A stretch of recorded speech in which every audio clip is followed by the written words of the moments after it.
This is the brand new 2026 Kawasaki ZX-6R, and today I'm going to tell you everything that's new with this motorcycle and how that affects the riding experience.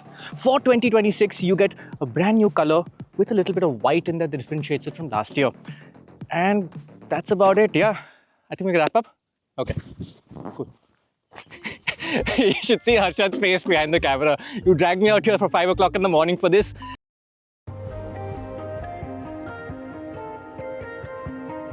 Okay, it's been a long time since we actually reviewed a ZX-6R at Autocar. The last one was way back in 2019, and this has been a great catch-up for me. And we're also going to focus today's review largely on the road because this is a super sport. It's meant to be on the racetrack. But Kawasaki has given us the bike to ride on the road, and that's a good thing because about 90% of customers of these sort of bikes spend about 90% of the time riding them on the road. So today, let's take you through what the ZX-6R is all about, how it feels to ride, and I can tell you right now, it is so much fun. It's an unreasonable amount of fun on our roads for a bike that looks like this. Let's start with the looks. I am a big fan of this new design theme. I like the new headlamps. It's a more angry, racy, aggressive look, something that you would expect from a bike called the Ninja. Wasn't really a fan of the old ZX-6R that looked a lot like the Ninja 400. This looks different, it looks cool, and I really like this new color scheme. It's a lot more light green. The white just adds a little character, and it's just a lovely looking bike to just stand, look around, absorb, take in all the small details. And when you own a superbike, that is a really important thing. When you're not riding it, you want to be looking at it with love in your eyes, and this bike really does that for me. Some of the things I really am fond of: this huge air intake out here. It's not new for 2026, but it's big, and unlike some of the new middleweight sport bikes like the Daytona 660 particularly, that's an actually functional air intake. Moving further back, there's very nicely layered bodywork. You can see a bit of the engine peeking through from there. Really nicely finished aluminum chassis, big chunky swing arm, angry pointy tail section. And one of the reasons that this Kawasaki doesn't have a bunch of fencing around it in the name of a sari guard is because it has a single seat cowl. They sell this bike as a single seater in India, which means that it doesn't have rear pillion foot pegs, doesn't have a pillion foot peg holder on that side, and no sari guard. Do you really want to take a pillion on a bike like this? If so, I suppose you can get the parts from abroad and turn it into a twin seater. Not sure how legal that will be, but most people aren't really going to do that. Beyond that, the proportions are typical ZX-6R, just like the old bike. It's a big, chunky 17-liter fuel tank, scooped out over here so you can duck your helmet in there when you're really crouched down on the track. Let me show you what the riding position is like. Again, not much has changed here, and mostly quite good. This is a very racy riding position. I would say not as extreme as a ZX-10R that really takes it to another level, but it is a very sporty position and a little old school in that nowadays the latest super bikes are bringing the bars up a little higher and a little wider. This is still a little tucked in. Not bad, you have decent leverage, but not what we're used to from the latest generation of bikes. Foot pegs are also quite high up. You are leaned forward, but then there are other nice things here for a bike like this. For example, there's plenty of clearance here now, so your thumbs are far away, even if you're wearing fat gloves when you're taking lock-to-lock turns. The interface between knee and tank and your thigh and the fuel tank is very nice. And with bikes like this, you really want to hold yourself in place with your core, not with your hands. And the shape of this fuel tank really helps you, whether you're sitting upright or if you're leaned off in a corner. Another thing I really like is that the seat is quite spacious. So if you're a tall rider, it gives you room to move back and forth, adjust yourself when you're riding. That's really nice. And the seat itself is quite comfortable for a bike like this. Some of the super bikes today have just thin, hard seats to give you maximum feedback on the racetrack. This is fairly comfortable if you're riding for half an hour, 45 minutes at a stretch without taking a break. Now, what's it like for shorter riders? Again, seat height has not changed. It's still 830 mm. I'm going to get Ashley in here to demonstrate what that's like. He hasn't sat on the bike yet, so let's see what this is like. It is 830 mm. So it's full tiptoes, Ashley?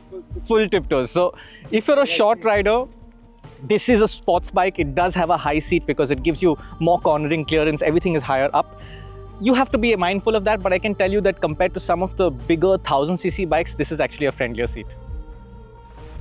Now, bikes that seat you like this have absolutely no business being comfortable, especially on our roads. But the 6R has this one trick up its sleeve that has not changed for many years, and it's the Showa suspension. It's obviously not a lot of suspension travel, definitely not as much as you'd get on most street bikes, but within that limited travel, there is a surprising amount of plushness and a capability to absorb rough surfaces, minor bumps in the road. The 6R just sort of glides through this, and yes, you're getting a load on your wrists and your back, and your thigh muscles will be aching at the end of the day from holding onto that fuel tank. But the suspension is really helping you, and that transforms what should be a nasty experience. So the bike is just bouncing around and really hurting you on a lot of high performance 1000cc bikes. This works with the road, and it's only on really badly made or badly maintained roads like we have a lot of in Mumbai, where the tarmac patches on top of potholes are really high up, or there's rough concrete and it's constantly juddering you. That's not pleasant. It's manageable, but the moment you get this onto some tarmac, the bike is surprisingly good fun, and that allows you to enjoy riding it the moment you get out of the city. It's really quite a pleasant thing. The other aspect of what makes this bike so enjoyable on the road is that engine. Now, it's still a 636cc engine, minor changes. When I last reviewed this motorcycle in 2019, we talked about how when it went to Euro 4, it lost a little bit of power and a little bit of torque. And the same thing has happened for Euro 5, which is our BS6. Power and torque have both come down slightly again. It's now 129 horsepower, and Kawasaki quotes that figure with ram air, which is basically when you're running at speed and air is being charged right into the airbox and, helping the engine produce a little more power. The standard power figure is a little lower than that. But again, from the riding experience that I recall, it's really very similar. One more notable change that I've noticed over the years is that the red line has come down slightly. The old one used to rev up to 15,500 RPM. This one maxes out at 14.5 thousand RPM. Peak power used to be 13,500 RPM. Peak power is now 13,000 RPM. So that over rev is a little less, but it's still making similar peak power at a similar RPM level. Now, what makes this engine so nice on the road is that it's just very docile at lower revs. There's nothing much happening till about 4,000 RPM. 6,000 RPM it starts waking up, 8,000 RPM it starts getting urgent, 10,000 RPM the party begins, and then you're just holding on and the bars are getting light in the first few gears, and it's great fun that you can have so much really aggressive power delivery up top, but you also have a calm, controllable thing at lower speeds. And again, to draw a comparison to why this engine I find nicer than the 1000s is that on and off the clutch in traffic, the big bikes feel more high-strung. They lurch forward, they don't feel very smooth. Here, you can really manage it in traffic quite nicely. Throttle response is actually really quite good. The bike has never stalled on us so far. It's very smooth, very predictable, and I think the throttle opening action is actually a little nicer than it was in the Euro 4 bike. Another aspect that helps on our roads is the super short gearing. This allows you to ride away in 6th gear from as low as 25 km per hour, and it basically means less gear shifts in our constantly accelerating and slowing traffic. Something else that you'll be glad to hear is that this latest ZX-6R is now E20 compliant. Talking about city traffic, well, obviously there are some downsides. I think the biggest downside for me, if you get stuck in a lot of traffic for a long time, your left arm is going to start aching because the clutch is on the heavy side. It's not awful, but it's heavy, and after about 10 minutes of on-off, you're really going to start feeling that. There is obviously heat coming off a motorcycle like this, but it's not massively, overwhelming heat that's just trying to burn you alive. It gets hot, but you can deal with it. The two things that you want to look out for on any bike like this is that the steering lock is really quite limited and your feet are quite high up. So you have to remember that if you have to suddenly come to a stop in traffic, you've got to remember to put your feet down, or it can get you in a tricky situation. So if you're graduating to this motorcycle from something similar and more conventional, I'll tell you that these are the two things that you need to look out for. I've noticed this over the years that newer riders to super sport bikes find themselves in tricky situations just because it's not turning as much as you think it is and your feet are higher up than you think they are.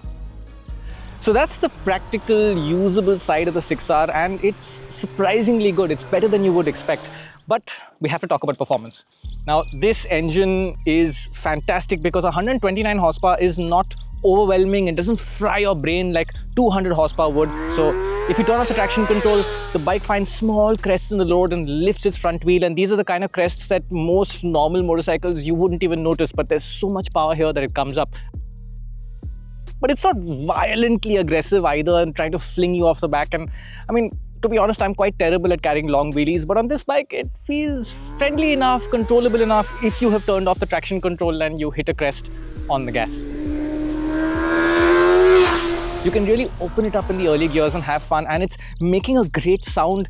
Even at 6,000 RPM, there's a great intake sound. It's a very entertaining sound. To show you what that's like,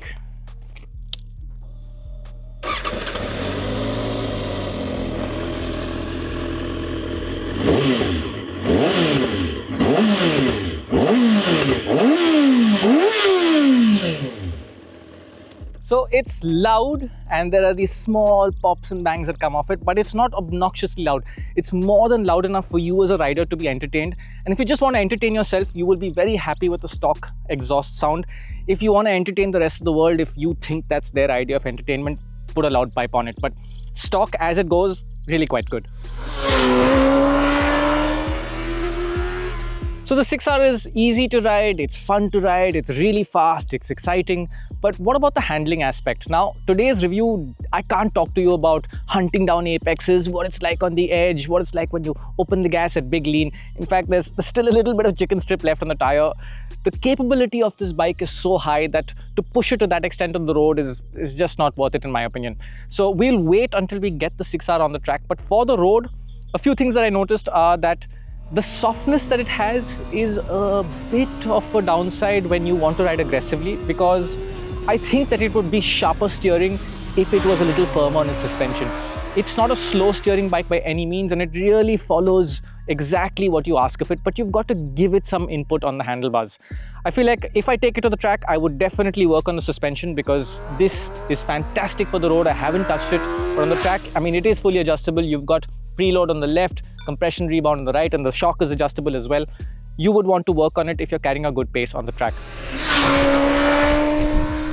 Another nice thing is that the 6R comes on Pirellis. These are Diablo Rosso 4 tires, fantastic for the road, even quite good for the racetrack unless you're riding at a very high level, and they give you lots of confidence. Now today is bright and sunny, first time we've had this weather in weeks, but when I rode this bike from Pune back to Mumbai, I had a long rainy ride and no issues whatsoever. The suspension helps the bike find grip, the tires are really very good. It was a really enjoyable ride. Again, if someone tells you you're going to be out on the highway in pouring rain on a superbike, I don't want to do that. But I enjoyed myself on this bike, and I didn't even need to turn down the power level or turn up the traction control. It just worked and it was a pleasure to ride.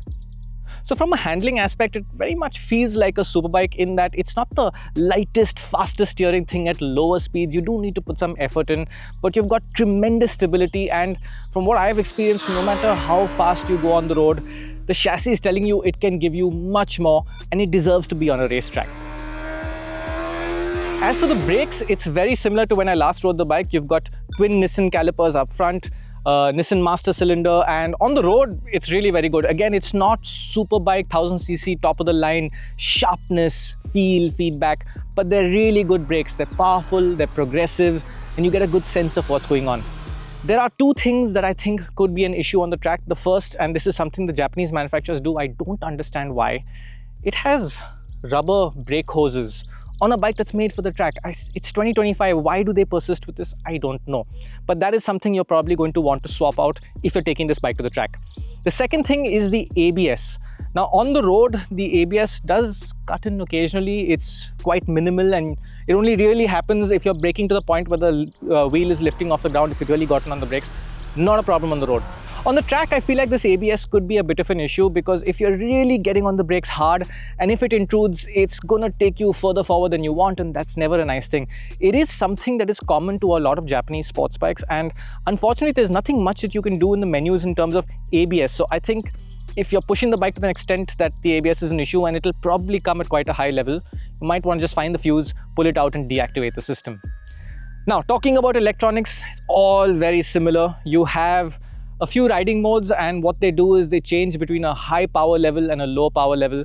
Honestly, I didn't feel the need for low power level at any point unless I was really tired riding through traffic and I just wanted the bike to be a little more mellow. Full power works well because the throttle is really controllable, and like I said, the peak power comes high up. Traction control also, there's 3 levels plus off. I really never bothered with level 3. Level 2 was fine in the rain. Level 1 today, traction control off. There's so much grip in this platform that you don't really need it on good roads, but it's there in the background. There is an up-only quick shifter. It's like it was in 2019. It's a beautifully smooth quick shifter. It works at low RPMs. It really elevates the experience. But this bike continues with cable throttle, and that's probably why it does not have an auto blipper. And this is one of the few features that once you get used to it, there's really no going back. You are going to miss it, and to me, it's the biggest miss on this motorcycle. In 2025, you're spoilt with other bikes giving it to you. Bikes like KTM's are giving you that feature, and to not have it on a track-bred 6R is a big miss.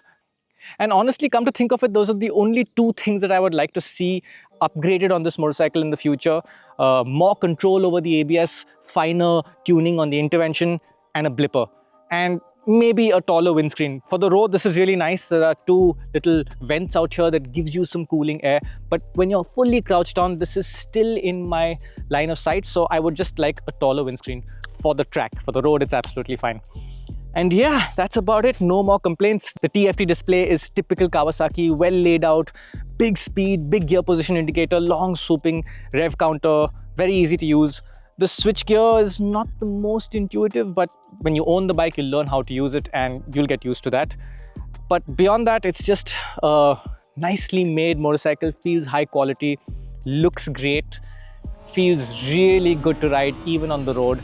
And it's still a fairly reasonable price. The price has risen a bit over the years, but it's now 11.6 lakhs, still on par with good sporty naked motorcycles. It's the only bike of its type. If you want a real super sport, this is the only one.